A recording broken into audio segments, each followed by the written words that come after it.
예,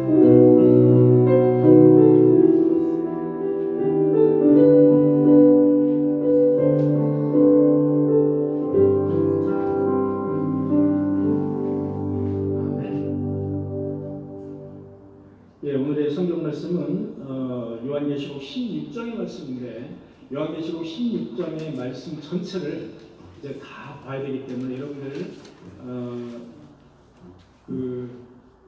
제가 이따가 말씀을 전하면서 다 이제 읽으면서 말씀을 전할 거거든요. 그래서 이제 말씀을 생략하기로 하고, 우리 김금중 집사님, 권사님, 충만이라는 찬양을 지난주에 너무 은혜스럽게 불러주셔서 한 번 더 불러주시면 어떨까 해서 꾀꼬리 같은 그런 음성으로 한번 충만이라는 찬양을 다시 한번 듣기로 합니다.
크게 하지 마시고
나의 삶이 충만케 없어서 이제 요한계시록을 공부하고자 합니다. 주님께서 함께 하셔서 알아들 수 있는 귀를 주시고 볼 수 있는 영안의 눈이 열릴 수 있는 귀한 역사가 있게 하여 주옵소서. 예수님의 이름으로 기도하옵나이다. 아멘. 할렐루야. 아멘. 이렇게 연휴 기간임에도 불구하고 또 우리 또 멀리서 저 멀리 미국에서 또 우리 이성 권사님 언니 가족 같이 참여해 주셔서 감사드립니다. 우리가 주의를 지킨다는 것은 지난주에도 말씀을 드렸지만 주의를 지킨다는 것은 어떤 의미가 있냐면 하나님이 보시기에 너의 마음과 진정한 마음, 내가 너의 진정한 마음을 나에게 향한 진정한 마음을 내가 알겠다, 그런 의미라고 볼 수가 있습니다. 주의를 한 주를 막 빼먹어서 어떤 구원을 받도 못 받고의 문제가 아니라 주일에 온전히 가서 주일을 지킨다는 그것은 무엇보다도 하나님이 보실 때는 귀한 것입니다. 내 몸과 마음과 그리고 물질을 들여가면서 주일 나를 가서 찬양하고 나의 이름을 영광을 돌리는 것이 얼마나 참 기쁘겠습니까? 그런 걸 보실 때 여러분들 가능하시면 주일을 성수하시는 여러분들이 되시기를 간절히 축원합니다.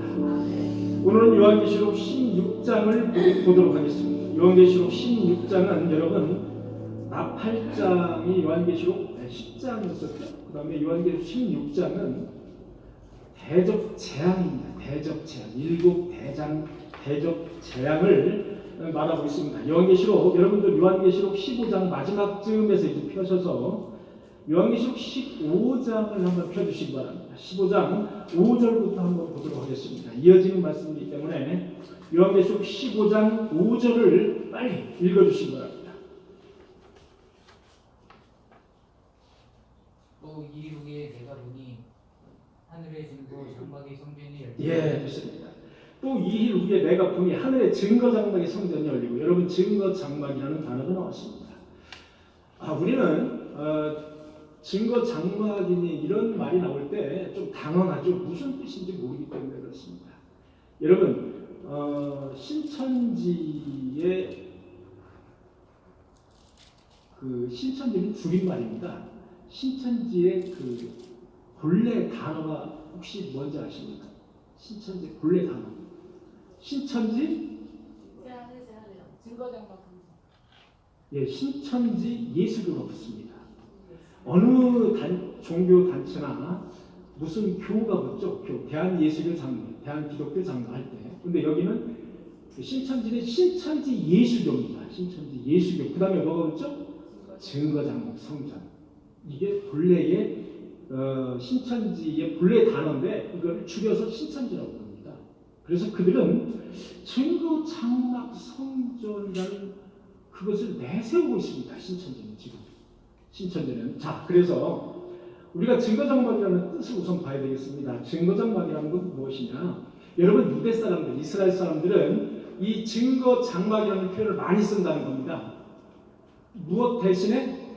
성전 대신에, 성막 대신에. 구약에서는 성막이라고 그러고 그 다음에 성막이 발전해서 성전이 됐죠? 지금은 교회가 됐습니다. 그래서 이 성막 대신에 증거장막이라는 표현을 썼다 이겁니다. 그래서 성경은 증거장막이라고 했어요. 여러분 증거장막은 누가 임재한다고 했죠? 증거장막 속에? 하나님의 임재를 표시하는 겁니다. 하나님의 임재를 징표하는 것이 증거장막이에요.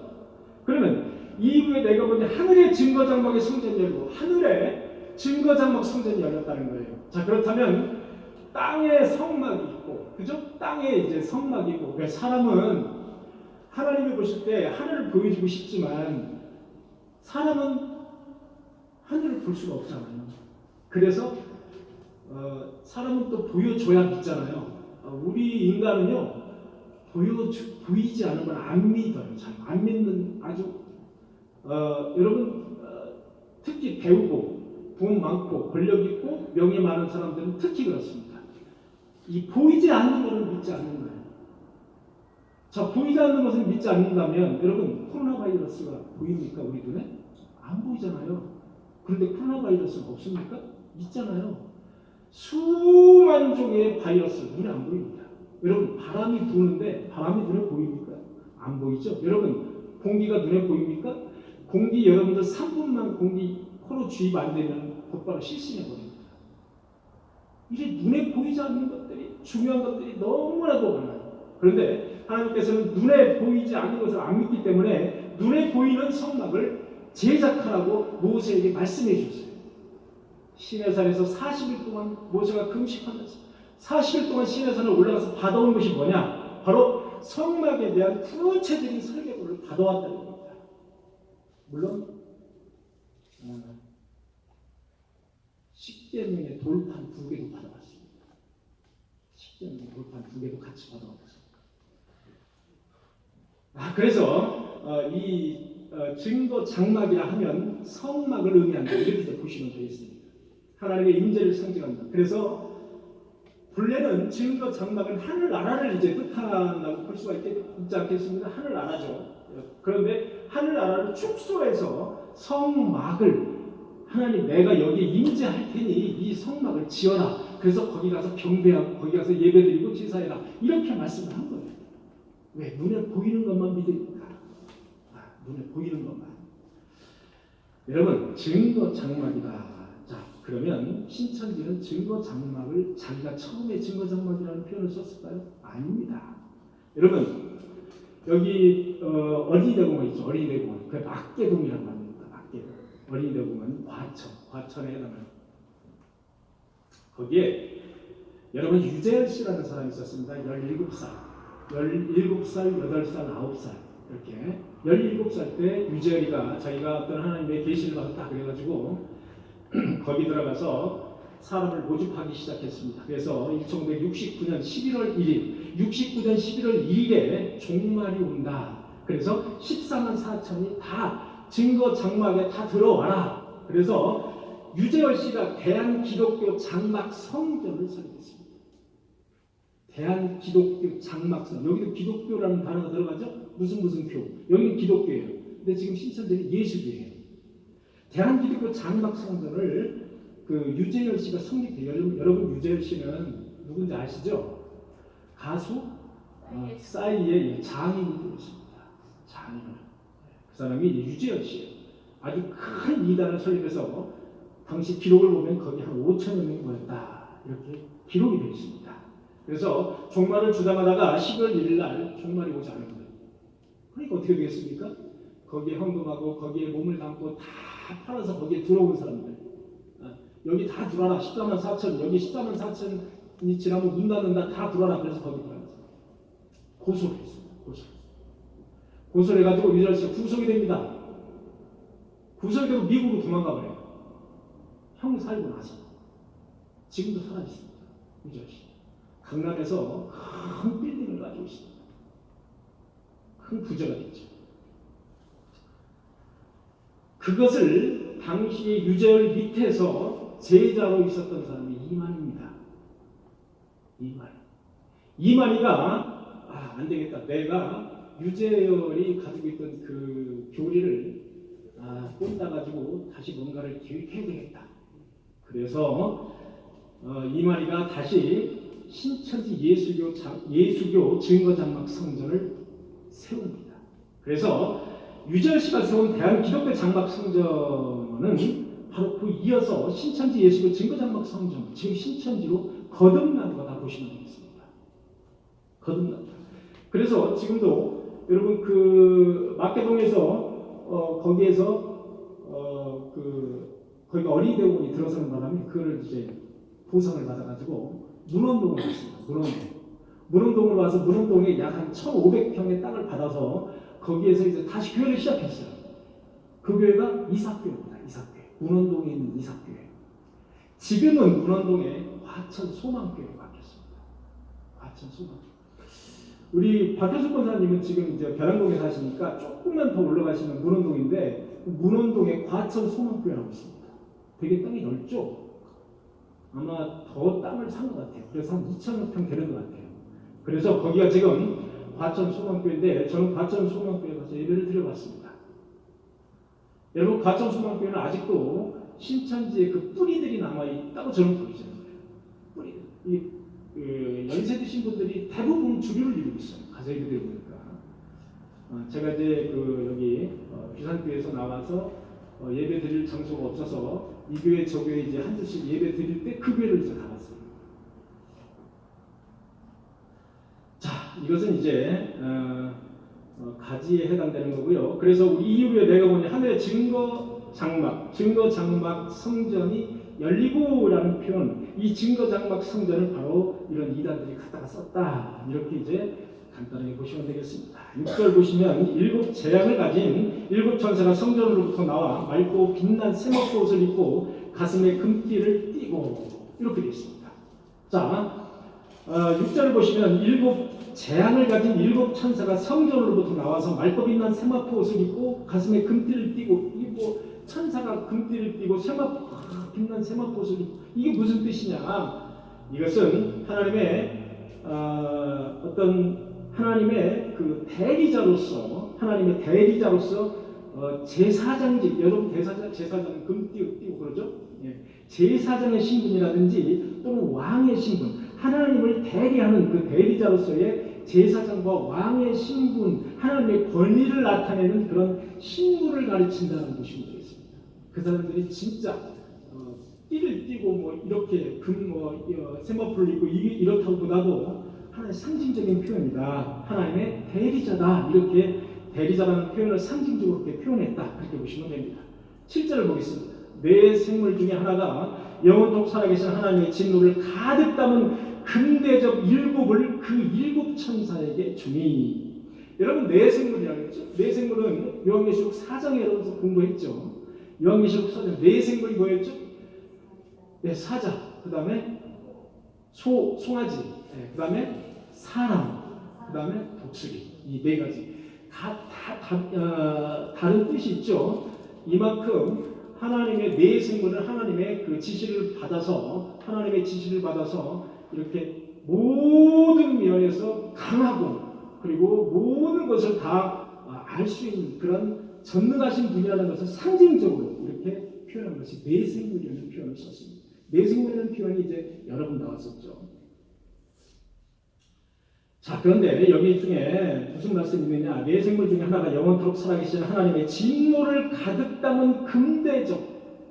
이게 뭐라 그랬죠? 하나님의 진노를 가득 담은 금대접이 뭡니까? 여러분, 지난주에 말씀드렸다시피 제단 바로 밑에 금대접이 있는데 금대접은 금향로, 금향로를 뜻한다고 말씀드렸습니다. 금향로는 우리가 지금 이제 핍박받는 그런 성도들이 올리는 기도와 그 다음에 이미 그 억울하게 죽은 순교자들 있지 않습니까? 피를 흘려가면서 죽은 순교자들, 그런 순교자들의 기도, 신음하는 그 기도 소리, 그 기도를 담은 것이 바로 금향로다. 그렇게 말씀드렸죠. 그 가득 담은 금대접 일곱 천사에게 주었어요. 일곱 천사가 다 쏟으라 이렇게 이제 말씀하는 장면이 이제 나옵니다. 주었어요. 그래서 이 금향로는 하나님이 심판을 하시는, 갑자기 하나님이 심판하는 게 아니고 금향로를 주면서 금향로를 쏟으면서 심판이 임한다라는 뜻이에요. 쉽게 해서 하나님은 그 금향로는 마지막 때 하나님의 진노로 심판하는 하나의 역할을 한다는 거예요. 금향로 아주 중요한 거죠. 아주 중요한. 그때에서 우리의 기도와 이루어지지 않은 우리의 기도가 있을 거 아닙니까? 지금 우리가 기도를 해도 당장 내일 모레 이루어지지 않는 것들이 있죠. 또 순교자들의 기도, 얼마나 순교자들의 간절한 기도 소리가 있겠습니까? 그런 기도가 그때에서 이루어진다는 것입니다. 그때에서. 그래서 우리가 기도를 이렇게 계속해서 자녀들을 위해서 기도로 쌓아야 되는 이유가 바로 여기 있는 겁니다. 계속해서. 당장 내일 모레 이루어지지 않더라도 계속해서 기도로 실현하는 쌓는 그것이 이렇게 중요하다. 왜? 심판의 역할을 한다. 심판의 역할. 자, 8절을 보니까 하나님의 영광과 능력으로 말미암아 성전의 연기가 가득 차며 하나님의 영광과 능력으로 말미암아 성전의 연기가 가득 찼다는 것은 하나님의 임재를 뜻합니다. 모세가 시내산에 올라갔을 때 그 하나님의 형상을 이제 모세가 하나님의 형상을 사실 보게 되면 즉사합니다. 그 자리에서. 그래서 하나님의 형상을 가리기 위해서 연기로 가리는 장면이 나옵니다. 우리는 하나님의 형상을 봤다라고 하는 사람들은 아주 고집맞아요. 성경에 여러 군데 나오는데 너희는 하나님의 형상을 볼 수가 없어요. 하나님의 형상을 보면 그 자리에서 죽기 때문에 그렇습니다. 우리는 하나님의 형상을 볼 수가 없습니다. 그래서 하나님이 어떻게 생겼는데 코가 뭐 있고 이렇게 이야기하는 것은 아주 다 거짓말이라고 보시면 되겠습니다. 하나님은 영이시기 때문에 하나님의 형상을 가지고 있지 않으십니다. 자, 그 다음에 이제 16장 들어가도록 하겠습니다. 16장 1절을 읽어주시기 바랍니다.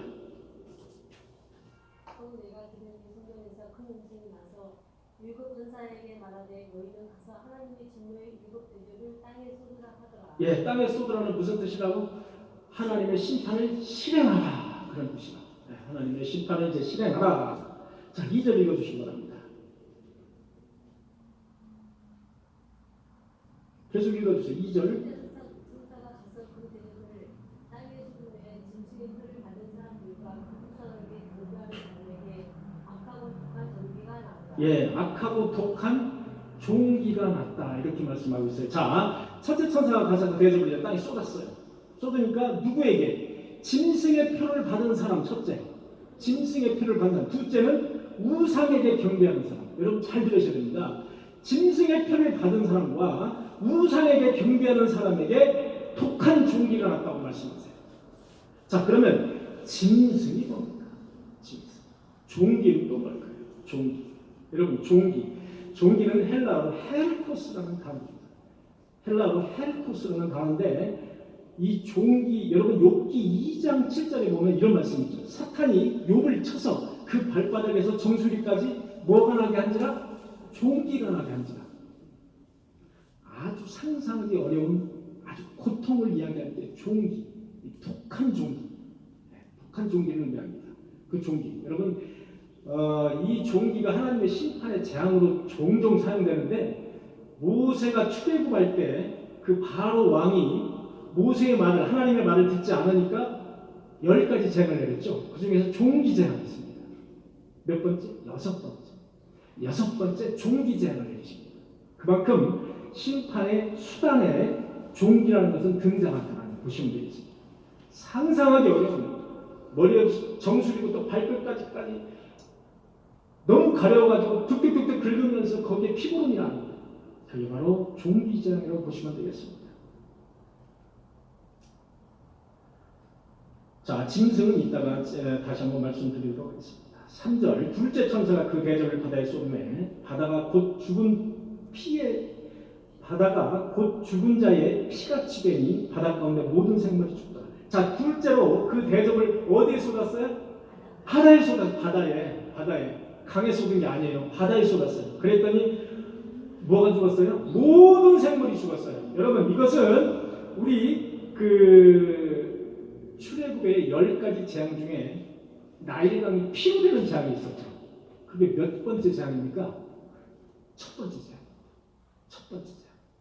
출애굽에서 바로 왕이 말을 듣지 않자 나일강에 있는 강물을 피로 만드는 장면이에요. 나일강에 있는 강물을 피로 만드니까 사람이 물을 먹을 수가 없습니다. 그래서 신음하고 고통하는 장면이 나오죠. 여러분 출애굽기 7장 20절에 보니까 모세가 지팡이를 들어 나일강을 치니 물이 다 피로 변하여 나일강에 고기가 죽고 그 물에서는 악취가 납니다. 여러분 강에 이렇게 물감으로 피로 변한 것이 아니라 진짜로 피가 됐다는 말이에요. 그래서 여기에 악취가 났다고 말씀하세요. 여러분 피는 굳으면 선지가 되잖아요. 그래서 썩으면 얼마나 거기에서 냄새가, 그죠? 여러분 상상해 보십시오. 그래서 거기에 악취가 나고 그 물고기가 둥둥 떠가지고 물고기가 죽었다는 거예요. 애국 사람들이 맑은 물을 마시지 못하며 그렇게 되어 있습니다. 마찬가지로 둘째 천사가 둘째 대접을 쏟으니까 바다가 피로 변해서 모든 생물이 죽더라. 바다가 피로 변하면 여러분 모든 생물이 죽을 수밖에 없어요. 3분의 1이 죽는 게 아닙니다. 여러분 대접장에서는 모든이라는 단어가 나와요. 여러분 대접 그 나팔장에서는 3분의 1이라는 단어가 계속 나왔죠. 지난주에. 그런데 대접장은 모든 생물이 다 죽어요. 모든 생물이 다 죽습니다. 자, 모든 생물이 다 죽더라. 그 다음에 4절이 되겠습니까? 셋째 천사가 그 대접을 이제 어디에다가 강과 물 근원에 쏟으면 피가 되더라. 자, 피가 되는데 이제 어디다가 쏟아요? 바다가 아니라 강과 그 다음에 물 근원에다 쏟는 거예요. 물 샘에다가. 여러분 강과 물 샘에다가 쏟는 거예요. 역시 마찬가지로 모세의 첫째 출애굽 재앙, 첫째 재앙과 유사한 거죠. 그래서 사람이 물을 마시지 못하는 거예요. 여러분 사람이 물을 마시지 못하고 하루 이틀을 지난다, 3일 정도 지난다. 그러면 사람이 목을 붙잡고 물을 마시지 못하기 때문에 목을 붙잡고 특히 사슴 같은 동물은 다 죽습니다. 3일 정도 물을 마시지 못하면 이 정신 착란증이 와가지고 물을 마시지 못하면 죽게 되어 있습니다. 그래서 여기에 자, 사람이 마시는 물에다가 이제 피가 된 거예요. 물이. 그래서 강과 여러분 우리가 마시는 물은 여러분 어떤 물을 걸러서 마십니까? 여러분 한강의 물을 걸러서 마십니다. 이 경기 이때는 다 한강의 물을 다 걸러서 마시는 거예요. 물이 뭐 이상한 데 어디서 뭐 밑에 지하수 파가지고 마시는 게 아니잖아요. 우리 다 한강을 마시는 걸 다 걸러서 마시는 거예요. 그래서 강이라는 말이 나온 겁니다. 강과 물 근원이라는 건 샘물을 이야기합니다. 샘물이 피가 되다. 여러분 어느 정도의 장인지 상상을 하시겠죠? 여러분 아파트에서 화장실을 보려고 그래요. 화장실을 보려고 그러는데 화장실 물이 피예요. 여러분 한번 상상해 보십시오. 자, 시도에서 세수를 하려고 그러는데 피가 나와요. 상상을 한번 해보시라. 마시지도 못하고 씻지도 못하고 화장실도 못 가요. 끔찍해서. 여러분 아파트 25층, 30층 되는 이런 아파트 만약에 물을 사용 못한다. 그러면 밖에 나와서 물을 사가지고 들어가서 다시 올라가서 거기 가서 뭐 물을 사용하고 여러분 한번 상상을 한번 해보십시오. 정말 끔찍한 겁니다. 자, 그래서 셋째 대접을 강과 물의 근원에다 쏟았습니다. 자, 5절 보니까 내가 들으니 물을 차지한 천사가 이르되 물을 차지한 천사가 이르되 하나님이 물을 관리하는 천사를 두었다는 것을 암시할 수 있죠? 암시로 알 수 있는 거예요. 물을 차지한 천사라는 말은 하나님이 물을 관리하는 천사를 따로 두었다라고 그렇게 우리가 봐도 되는 대목이죠. 네, 그렇습니다. 전에도 계셨고 지금도 계신 거룩하신 이여 이렇게 심판하시니 의로우시다라고 하나님에게 물을 차지한 천사가 경배하는 모습인 거예요. 네. 그 다음에 6절을 보니까 그들이 성도들과 선지자들의 피를 흘렸으므로 성도들과 선지자들이 피를 흘렸습니다.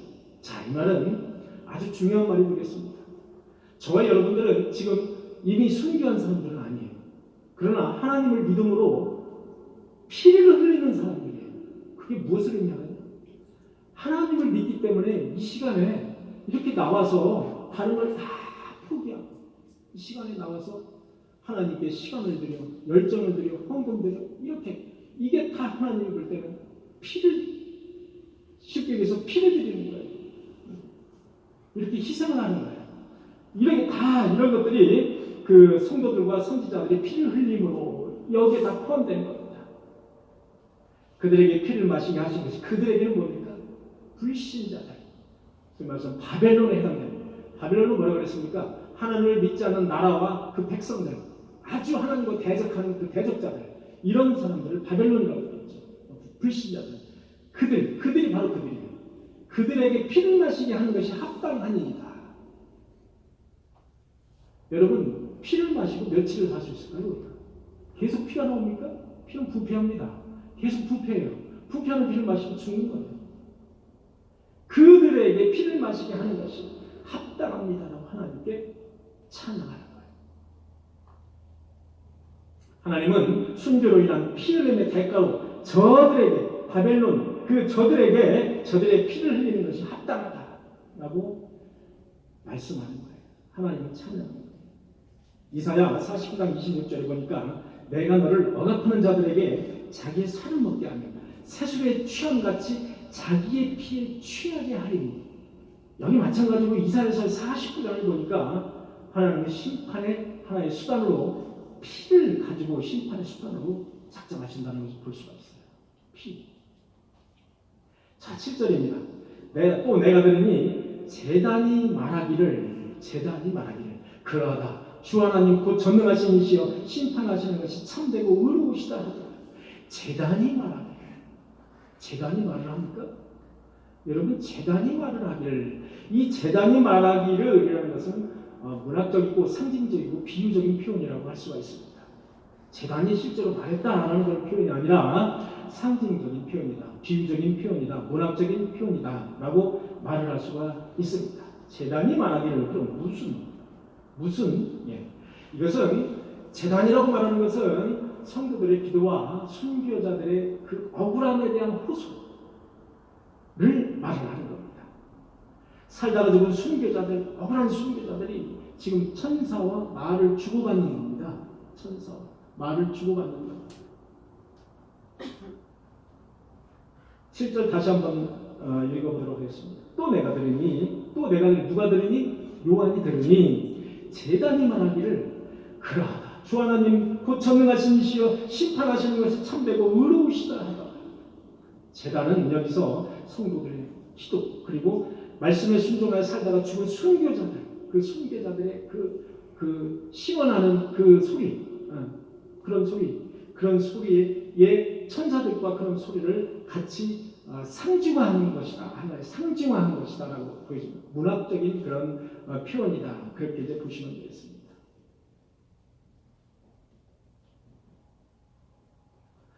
여러분, 요한계시록 6장 10절에 보니까 제단 아래에서 죽임을 당한 영혼들이 신원을 호소하는 장면이 나와요. 요한계시록 6장 10절에 보니까 제단 아래에서 죽임을 당한 영혼들이 하나님에게 언제까지 기다려야 됩니까? 언제까지 우리가 이 기다립니까? 이런 장면이 나와요.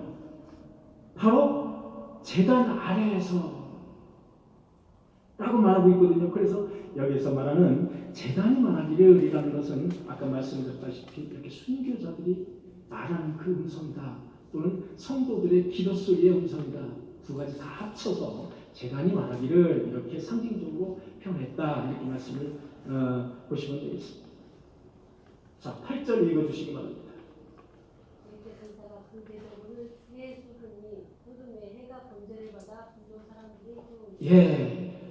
자, 여기 여러분 넷째 나팔 재앙에서 뭐가 나왔었죠?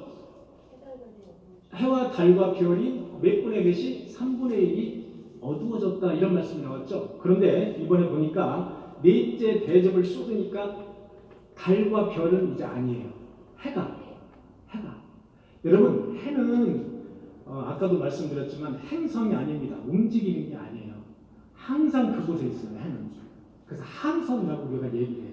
항성이에요. 자, 해가 권세를 받아서 불로 사람을 태운다 그랬어요. 자, 이번에는 해가 어두워지는 게 아니고 해가 권세를 받아서 뜨거워지는 거예요. 해가 뜨거워져가지고 사람을 태운다 그랬어요. 해가 어두워져서 3분의 1이 어두워지는 것이 아니라 해가 권세를 받아서 뜨거워지는 거예요. 여러분, 해가요, 우리 지구가 점점 해 쪽으로 이렇게 조금씩 빨려 들어간다는 여러분 과학 정보를 들어보셨습니까? 예를 들어서 해가 조금만 더 지구와 가까워진다. 그러면 어떻게 될까요? 우리는 여기에서 살 수가 없습니다. 살 수 없어요. 우리는 지금보다 만약에 예를 들어서 1km가 가까워진다, 10km가 가까워진다, 우리는 살 수가 없을 겁니다. 살 수가 없어요. 이렇게 해가 권세를 받아서 해가 뛰는 그 불로 사람들을 태운다고 말씀하세요. 엄청난 거죠. 뜨거워서 살 수가 없는 거예요. 자, 불로 사람을 태우니라고 되어 있습니다. 불로 사람을 태우니. 제가요, 사람을 태우니, 이 사람을이라고 되어 있잖아요. 이 사람을, 어떤 사람을 태울까요? 어떤 사람을 태울까요? 자, 그래서 제가 찾아봤습니다. 이 사람을, 우리는 그냥 사람을이라고 되어 있어요. 그런데 원문을 보니까 뭐라고 되어 있느냐? 안드로포스라고 되어 있어요. 그것을 우리는 사람을로 해석했어요. 안드로포스는 사람이라는 뜻이에요. 호는 뭐냐면 정관상, 영어로 말하면 THE, 더에 해당하는 겁니다. 그 사람을 태우니예요. 그 사람을 태우니를 우리는 사람을 태우니라고 그렇게 번역했습니다. 자, 그럼 그 사람은 누굴까요? 그 사람은 누굴까요? 짐승의 표를 받고 우상에게 경배하는 사람들이에요. 불신자들이에요. 하나님을 신실하게 믿고 있는 신자들이 아니에요. 그 사람들을 태우는 거예요. 해가. 그 사람들은 바로 안드로포스예요. 바로 그 사람들이에요. 불신자들이다. 그렇게 보시면 되겠습니다. 우리 하나님을 믿는 자녀들을 태우는 것이 아니고 불신자들을 태우는 거예요. 그래서 우리가 이렇게 불명확한 그런 단어들은 반드시 원어를 찾아봐야 돼요. 원어는 뭐라고 되어 있는가? 그래서 안드로포스라고요. 그 사람들을 태우는 거예요. 그 사람들은 바로 불신자들입니다. 자, 9절 읽어주시기 바랍니다. 사람들이 크게 태워지니라. 이 재앙을 행하는 군사의 지시는 하나님의 이름을 구하며 또 회개하지 아니하고 주께 영광을 돌리지 아니하고. 예, 하나님의 이름을 비방하고, 이 얘기는 하나님의 이름을 모독하고 더럽히고라는 뜻이에요. 또 회개하지 않고 주께 영광을 돌리지 아니하더라. 여러분, 제가 한번 구절을 다시 한번 읽어볼게요. 사람들이 크게 태워진 자가 사람들이 태워졌어요. 그 불신자들이. 이 재앙을 행하는 권세를 가지신 하나님의 이름을 비방하며. 자, 여러분께 한번 여쭤볼게요. 자, 이 재앙을 행하는 권세를 가지신 하나님의 이름을 비방하며 라는 뜻은 그 불신자들이 이 태양의 그 재앙을 하나님이 내리시는 것을 알고 있습니까? 모르고 있습니까? 알고 있습니다. 이 재앙을 내리시는 분이 누구라는 것을 알고 있어요. 알고 있음에도 불구하고 회개치 아니하고 주께 영광을 돌리지 아니하더라. 여러분, 우리는 아무리 나가서 전도를 하고 아무리 나가서 말씀을 전한다 할지라도 이렇게 유기된 자들은 돌아오지 않습니다. 돌아오지 않아요. 왜? 유기됐기 때문에. 유기된 자들은 돌아오지 않습니다. 그러나 그 가운데 유기되지 않고 선택받은 사람들이 있습니다. 그 사람들은 말 한마디가 걸리는 거예요. 한마디가 마음속에 턱 하고 걸리는 거예요. 그래서 우리가 전도하는 것은 사실은 그 선택받은 사람들을 돌아오게 하기 위해서 전도하는 거예요. 유기된 자들은